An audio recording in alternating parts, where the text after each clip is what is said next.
Today, I'd like to introduce you all to a former student of mine, Ali Pettit. Now, Ali has done amazing things since finishing her law degree, which I'll get her to tell you about. But first of all, I'll ask Ali to introduce herself. Thanks very much, Julia. So as Julia said, my name's Ali. My full name's Alessandra, but that's a bit of a mouthful, so I've always gone by Ali. And I'm an institutional abuse lawyer. So I work for a firm in Sydney called Stacks Good Camp, but I'm actually based in Canberra and I work all over the country. So before I started at Stacks Good Camp, I was with a small firm in Canberra and we specialised in institutional abuse. So I have quite a lot of experience in different jurisdictions in Australia, having sued most religious institutions and or state-run institutions that you could find. Fantastic, Ali. So you studied at UNE Law. Can you just tell us a little bit about, when you studied and what your favourite law subjects were? Absolutely. So I moved to Armidale in 2014 to commence a law degree with the University of New England. I chose UNE and Armidale because I thought that I'd get a more comprehensive and synthetic education in terms of hands-on approach. And I certainly got that. So I really enjoyed the subjects where we were able to be involved. Torts was one of them, both 1 and 2. I also really enjoyed alternative dispute resolution and the medico-legal subject that Aileen Kennedy taught. I also enjoyed, as I guess specifically, some of the lecturers who were there at the time being Meg Vine and Julia Warren and they were, I guess, the main ones. And that would, be the main ones. Which is, of course, is me, but I've had a name change. So thank you, Ali. You didn't have to say that, but that's very much appreciated. You're certainly, one of my shining stars and certainly favourites that I've got very, very fond memories of. So if you've told us a little bit about your career trajectory already, have you got anything, did you always think that you would get involved in the issues and the area that you have? Absolutely not. I said wholeheartedly I wanted nothing to do with people in the law, and I thought I'd do something that was not people orientated. So I think that I didn't really know what I wanted out of it, and it was relatively broad. And I, got this job in Canberra, which I consequently really, really liked. And I have certainly found my passion in law. It's the best. I wouldn't do anything else at the moment. That's the wonderful thing about law, isn't it? That you do at some stage, and it can take a while, you do find your passion. That certainly happened to me as well. And it does take time, but once you find it, it's exciting times. It really is. So you found the same thing.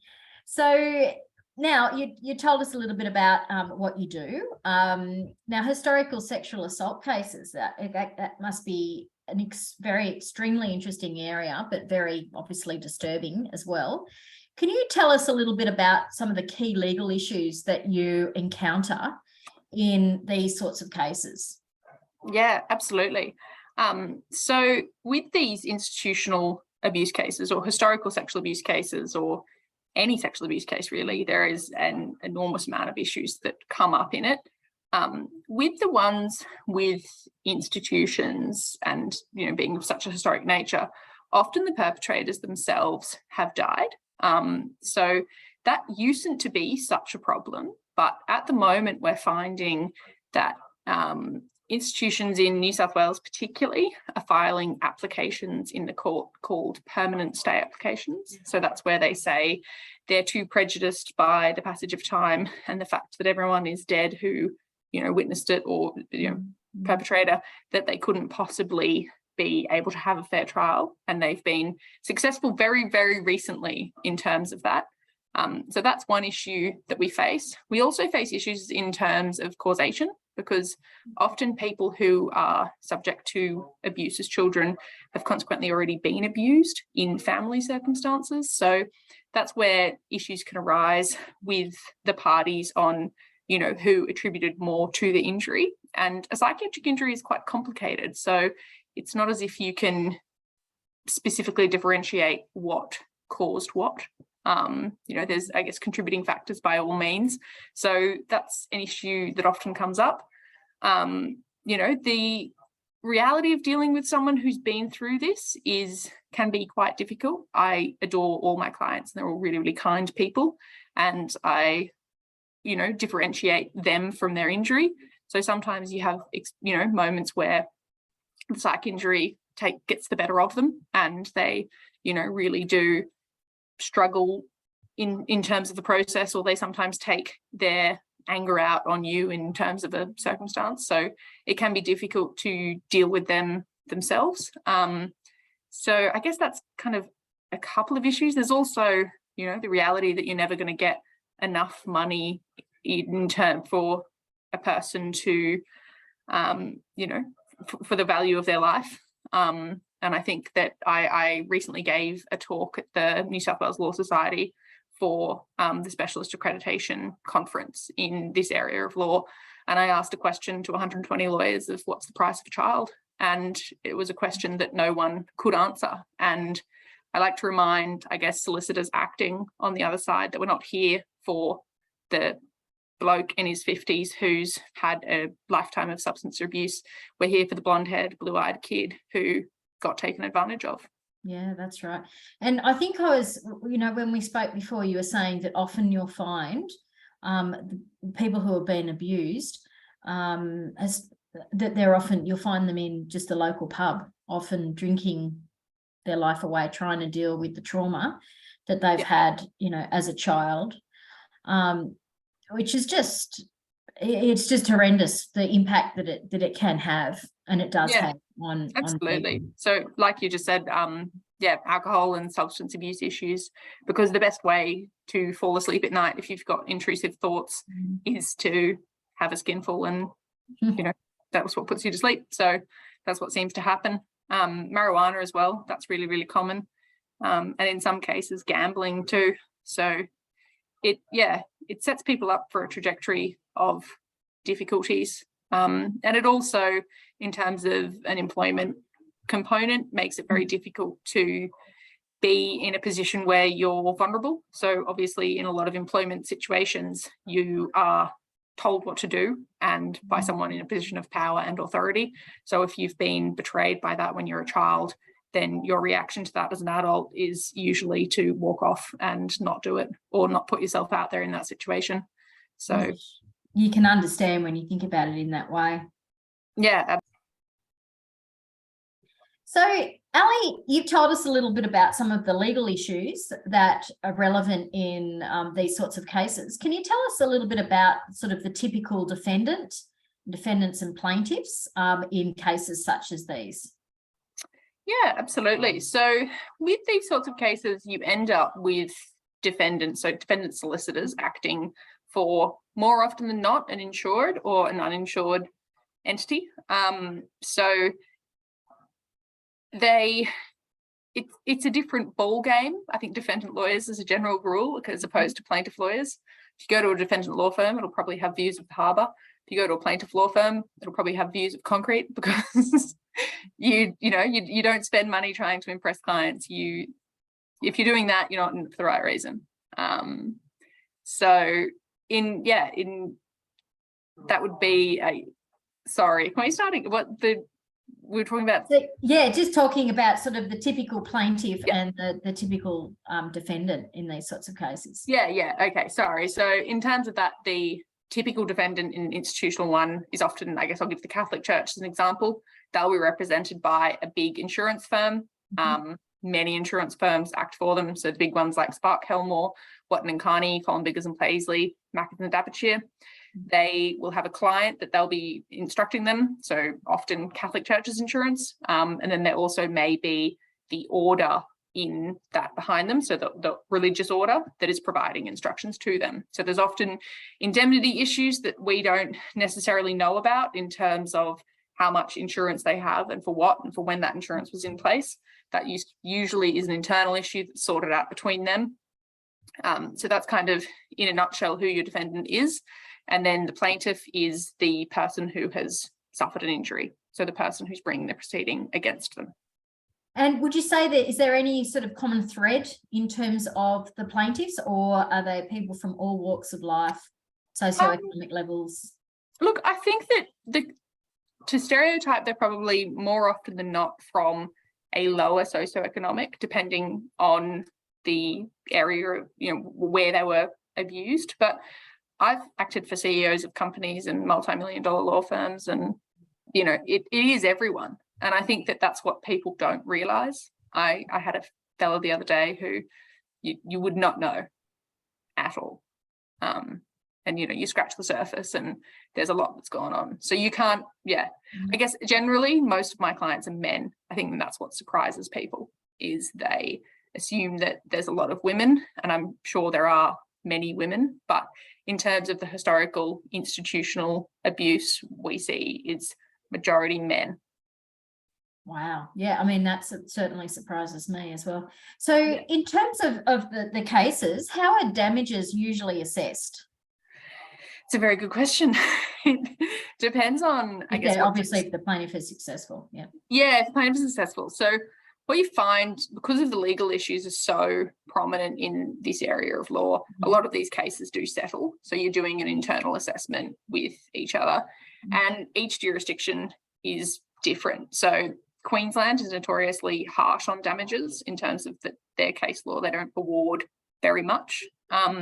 New South Wales is not bad, whereas you've got Victoria, who's much better, and Tasmania, who seems to be following suit with Victoria.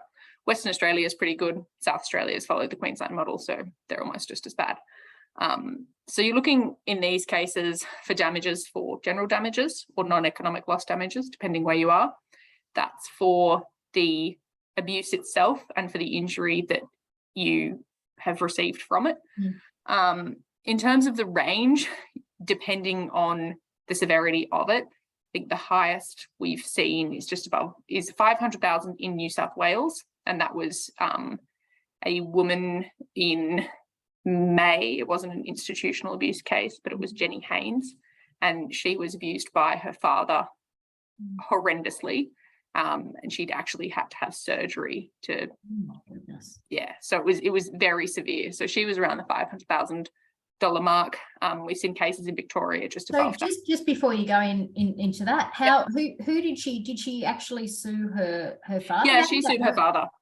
Yeah. And her father, I would assume, had deep pockets. Was that he didn't have deep pockets. He had a property in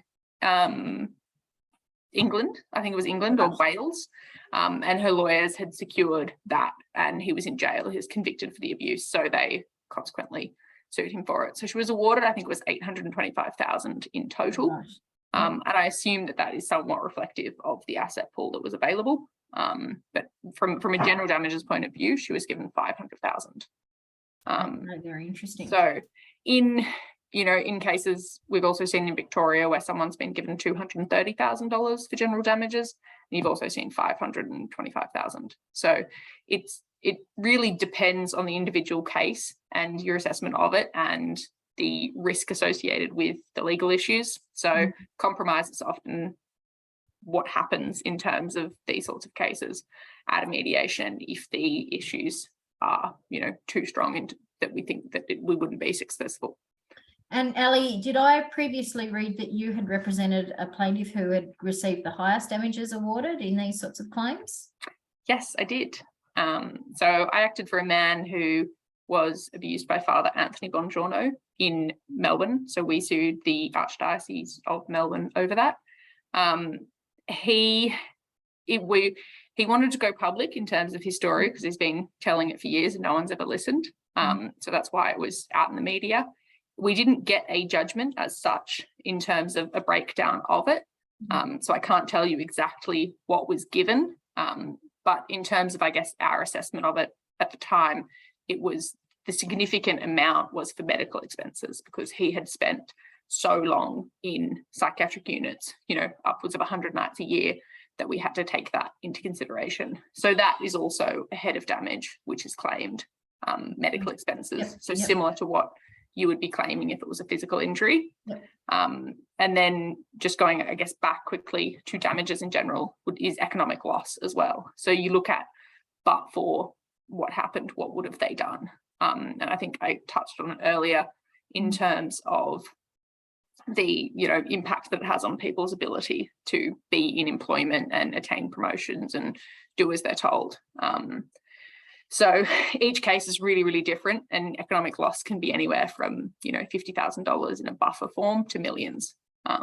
So it depends on the individual. I think people assume that these sorts of cases can be a class action, and they're not. They're individual. Someone may have channeled their life into work in terms of coping with it, and, you know, consequently the law doesn't see that as, it hasn't impacted their ability to earn. So even though they may, so in some ways it's gone the opposite way. It seems kind of cruel in a way, because, you know, you try to explain it to your client and they go, oh, what, so I get punished because I wasn't screwed up. Like, well, no, but it's just unfortunately the hand we've been dealt. Yeah, difficult. Are there any other cases that you would be able to tell us about that you've been involved with that you found particularly interesting or difficult to deal with? Yeah. So I guess I've been involved in, and more than I ever thought I would be in terms of each jurisdiction. And there's a couple that I guess stand out. That one that I just spoke about does, by all means. But one that particularly stands out to me is a fella who I acted for in Canberra, and he was one of the most unassuming men you've ever met. He looked a bit shabby, and, you know, he looked like he'd had a bit of a tough time.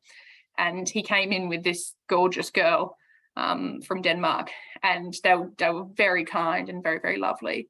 And he had experienced horrific abuse at a Marist Brothers school in Canberra. And he was abused. His parents were working class, very, very kind people who had done the right thing in terms of they tried to raise, it was their only son, their only child. They wanted him to go to a private school that they didn't have, I guess, the ability to do because they were both from big families, and they saved up and they sacrificed to send him to this school. And he excelled in primary school, and, you know, we had those records to prove that.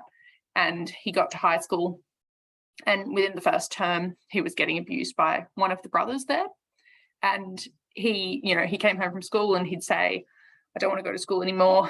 You know, I hate it, those sorts of things.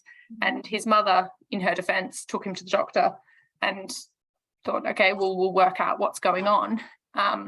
Anyway, she took him to the doctor, and the doctor said, oh, you're anxious. So they gave him some Valium. So then he was consequently going to school drugged, kind of even in a worse state. And I won't, I guess, describe to the class what happened to him, but it's some of the most horrific stuff you can imagine. And he was in year 7. And after that, he ended up leaving the school in about year 9. And he, you know, got on the wrong side of the tracks and whatnot. And his parents could never understand what happened, because they looked at what they did and they just couldn't work it out. So, you know, he went off the rails, and he managed to support a $1,000 a day heroin habit by dealing and never get in trouble with the police, which is pretty impressive in terms of his character. Wow. But the person who abused him was a brother, one of the Marist brothers, who was given a canonical warning in 1969 from the provincial leaders about abusing children. And they knew about it. So rather than doing something then, they made him principal of a primary school and then moved him for the next 30 years. And that, you know, is upsetting, because everyone knows that there's cover-ups and things like that. But when you see the extent of it, it's very upsetting. And they're actually, you know, promoted as a result. Yeah, exactly. Wow. So his case, he had serious effects of the alcoholism in terms of his body. And he was spending a lot of time in a hospital when it was coming up for settlement. And it ended up settling in the beginning of 2020. So just as COVID was kind of becoming quite prominent, he was a pretty vulnerable person in those circumstances. And it settled, and he received a, you know, significant amount of money in terms of it, you know, life-changing. He bought a beautiful house with his partner, but he died 3 months later. And he died from the effects of alcoholism and all of that. And I still talk to his parents to this day. I speak to them probably every 6 months, just about life. And, you know, they know that I've spoken about their son, and they like for me to tell people about what happened. So I guess that's why I've chosen that one to talk about right now, because it just, first and foremost, none of it should have happened, and their only son should still be alive. Yeah, it's absolutely horrendous, isn't it? So Yeah. we've talked a little bit. I mean, I just can't imagine how difficult it would be to be dealing with these sorts of cases day in, day out. So I'll ask you the next question. What do you like most about your work, and what do you also, on the other hand, what do you find most challenging about it? I think it's I like getting a result and seeing the change that it can make to people's lives. So I think that it's real, and it's not, you know, it's just real. It's real people. The majority of it is dealing with people. And even though I came into law saying I was going to have nothing to do with people, I am dealing with people constantly. And they're really nice people. And it is an injustice, and it shouldn't have happened. So I, feel really good about that. I get very, very irritated by lawyers and solicitors who, think there's an element of humility that has to come in this area of work. And I think that some people get caught up in the insurance and the argument and the hoity-toity of it all, and they forget that there's actually a person behind it all. So I find some defendants particularly difficult to deal with. And don't get me wrong, everyone's entitled to a defense, and they've got a job to do. But there's a way to deal with things, and there's a way not to. And sometimes there's not a lot of trauma-informed responses from the defendants in a lot of circumstances. So they're seeing it as legal issues rather than chance to try and win. Where this area is facing a massive legal issues at the moment. Do you think it's going to grow, or do you think it's I think that no, in 2007 the church was hiding behind the Ellis defense, and earlier than that they can't get away with that anymore. They were then. Can you tell us a little bit about the Ellis defense just quickly? Oh yeah, for sure. So John Ellis is a man. He's actually a lawyer as well, and he was abused by a priest. I'm pretty certain he's a priest in the Diocese of Sydney, and he sued them over it when he was out of time. So the statute of limitations had applied, and there wasn't a legal entity to respond because of the way the church is structured. They kind of had that argument. Anyway, so he sued them anyway, and it got appealed, and he ended up winning. So then, fast forward a few more years he won. I mean, when I say that he won, it was the Royal Commission that undid it all. So then the Royal Commission into institutional responses to child sexual abuse was heard, and it heard the litany of abuse that went on in this country. They then looked at the statute of limitations, and they were like, well, you've only got X amount of time from when it happened, and no one was talking about it. And they realized that that's a trend in this that people don't talk about it after it happens. It takes a very, very long time. So they abolished the statute of limitations. So those two legal issues have gone away with the church. So that's a really good thing. But what's happening now is they go, oh, we'll file a stay application, a permanent stay application. So it's, it's all, the pendulum's swung back to them at the moment. And I think that it will swing back to the survivors of institutional abuse, but I think it's going to take a bit of time, and I think that there's going to have to be some precedents, and no one wants to be a precedent to get that to happen. So it's really tricky. There's special leave applications to the High Court on this area at the moment. Something's in next week, next Friday. They're hearing it for one of these appeals, so it's really tricky. Yeah, sounds it. So it just sort of on another note, do you have any advice for students who would like to pursue a career in tort litigation, or something accompanying that? Have you got any advice for the best way of going? I think you've just got to do it.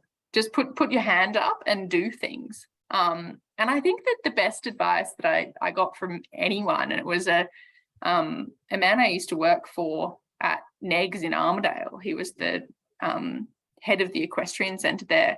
He said, just call people, just ask. So just call or just ask. And the worst that can happen is that someone says no. But I can tell you from experience, the majority of the time, people say yes. So, if you're interested in an area, ask. If you're interested in doing an internship, ask. Send an email. It doesn't matter if you don't know someone. You've got Google, so Google them. Excellent. I've always found that myself. Absolutely. Yeah. And do you think that you have to be the smartest, brightest, person in the room to be able to successfully be a successful lawyer? No, not at all. I think it depends on what type of law you're in. But I have seen plenty of people come through this area of law who would have beat me out the water in all the exams, and they couldn't last 5 minutes. So there's, you've got to have, I guess, a degree of, they call it street smarts or something about it. You've got to be able to deal with people and have emotional intelligence. And the majority of being a solicitor, and I say this from having lunch with some barristers today who are good friends of mine, 8% of it is people skills in this area. They're personal injury and criminal barristers, so they deal with people. I once had a guy who he wasn't having a very good time where we were working, and I said, what do you like about being a lawyer? And he said, I like statutory interpretation, I like drafting advices, and I like the social status that comes with being a lawyer. So I had a lot of problems with the third one. But I said, all right, and what of those three things are fulfilled in this job? And that was his answer. I'm like, go somewhere else where you can do statutory interpretation and, you can feel like a big wig because you're a lawyer. Like, I go and see my clients in jeans and a t-shirt, because I don't want to be a different member of society in, this. They've already got trust issues. They've already, they don't need someone who thinks they're better than them. I like dealing with people. I like the gutter end of civil litigation where it's fast and, you've got to get stuff done. So it's, horses for courses. He's probably good at working for the government. That's right. And everybody's got their thing, don't they? That's the, that's the wonderful thing about the world. So, Ali, that was I'm just so heartened that you've done so well for yourself. Like, good on you. I always knew you would, though. I could tell. Thank you. I don't know about that. I was not the best student. But it was your ability, I think, with people and your get up and go and your attitude. That shone through. There's no doubt about that. And it's just so wonderful to see you going so well. And thank you for making the time. Pleasure. For the students. It's incredibly lovely of you to do it. And I suspect the students will just enjoy this interview as much as I've enjoyed doing it. Well, it. if anyone's interested, they can always reach out. You're welcome to link my email to this, Jules, or my phone number, 0426 652 300. Cool.